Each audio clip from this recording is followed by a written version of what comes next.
Fillmore from the shotgun. Looking, fires deep right side, and it's batted down by Thompson. And the Braves come from behind to win. Wow. Hey, welcome into Sports Night. That's our sponsor. I'm Jake Hibbard, and it is Thursday, which means tomorrow we've got football again. How about that Sugar-Salem game?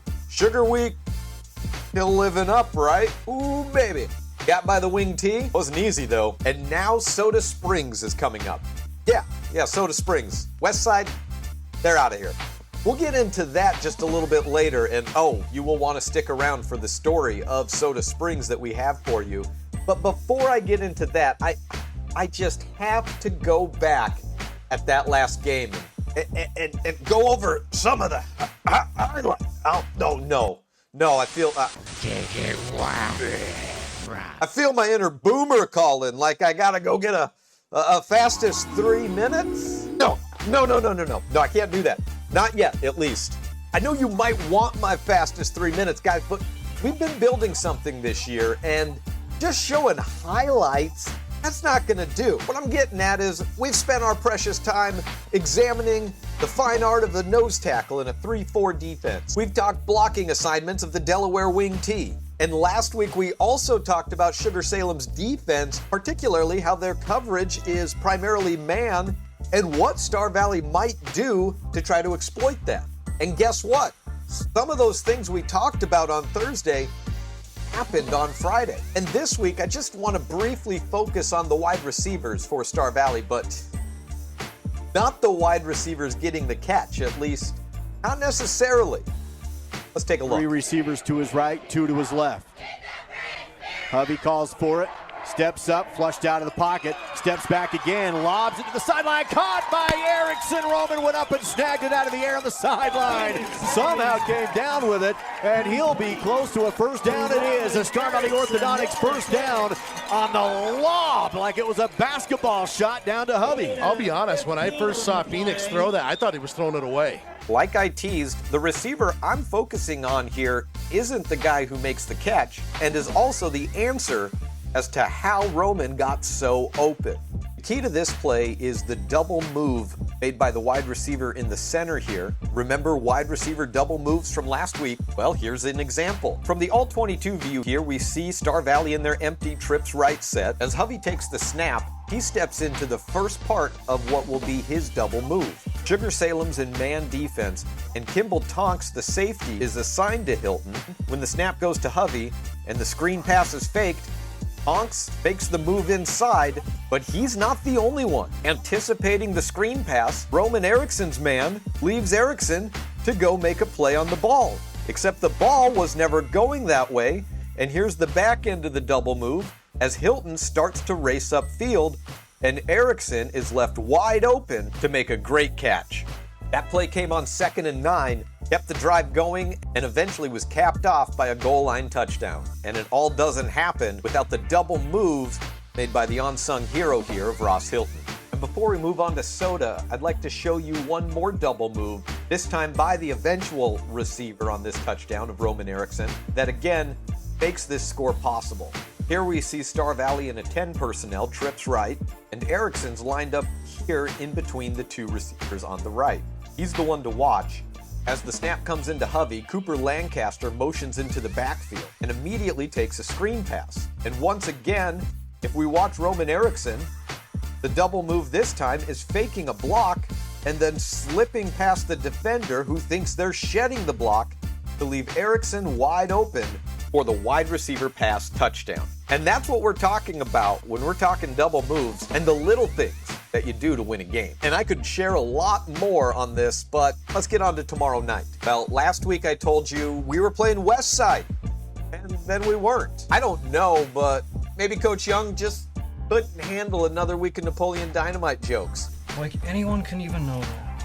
Now instead, Star Valley is caulking the wagon and fording the river onto Soda Springs to take on the Cardinals of Idaho's 3A ranks. Now, if you think finding an opponent for Week 4 of the 2025 Star Valley football season has been a wild ride, well, buckle up and let me tell you about what Soda Springs has been up to this year. To start things off, Soda Springs had not won a game since 2022. That's 17 straight losses coming into the year, the longest losing streak of any classification in the state of Idaho. But things seemed to be turning around in March of last year when Soda Springs made a new hire for a new AD, PE teacher, weight training coach, and, well, new head football coach all in one. And that new coach, Colby Fengman, did not shy away from the hype machine, saying, according to the Idaho State Journal, "I want to bring in a new excitement, new perspective and philosophy from out of state. I have the #1 offense and most explosive in America, the spread RPO, an aggressive defense and special teams." He went on to say, "I have a 6'2" son who is a dual threat, 2-time 15U All-American quarterback, and is one of a handful of high school quarterbacks that can run this kind of offense." Sounds exciting, but here's where my confusion started. Because when I ran across this article, I had already watched game tape of their Week 3 game against Firth, and, well, some things weren't adding up. First of all, I didn't recall seeing a 6'2 quarterback, or a dual threat, or a spread RPO offense. In fact, I didn't see any of what was being talked about necessarily, which is when I started to question if I knew anything about scouting. And that's until I found this story, published by EastIdahoNews.com, that informed me that, well, that head varsity coach had quit 2 games into the season. About 6 months into being the new guy, he was the old guy. And it was on to the assistant coaches, Aaron Hobbs being one of those co-head coaches, to take over and lead this team the rest of the year. Now, this can't be something you run into very often, right? A funny thing about that, a very similar thing happened to Mingus Union High School in Cottonwood, Arizona last year when they had a head coaching change about 6 months in to hiring, oh wow, Colby Fengman, the same head coach in question here in Soda Springs. We don't know the details into the exit for this year, but according to As Sports 365, tough offseason program apparently for the Mingus Union team.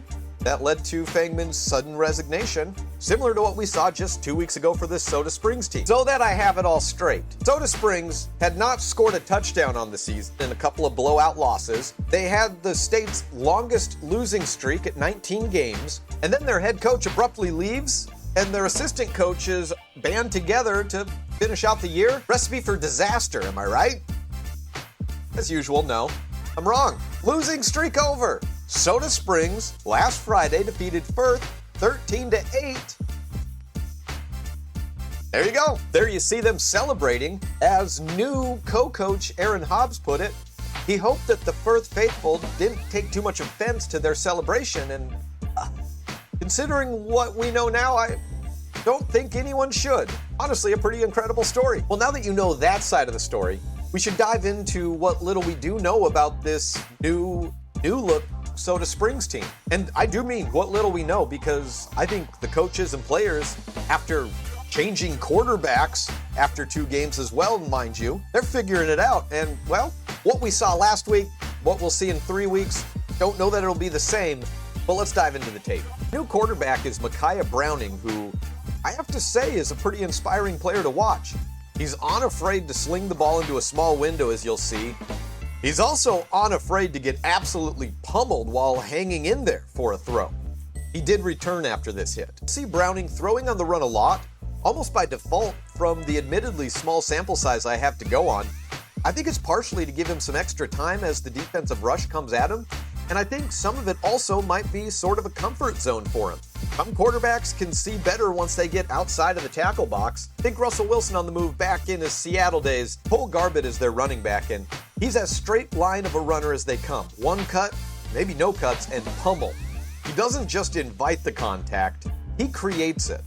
And again, there's not much tape to go for on this as they're navigating the midseason coaching change, but on the special team side, Soda's kicker is not sending it into the end zone.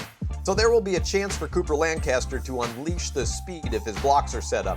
On the defensive side, the front four aren't creating a ton of pressure on opposing quarterbacks, and they've given up some long runs as well, so they certainly will be looking to shore that up as best they can tomorrow.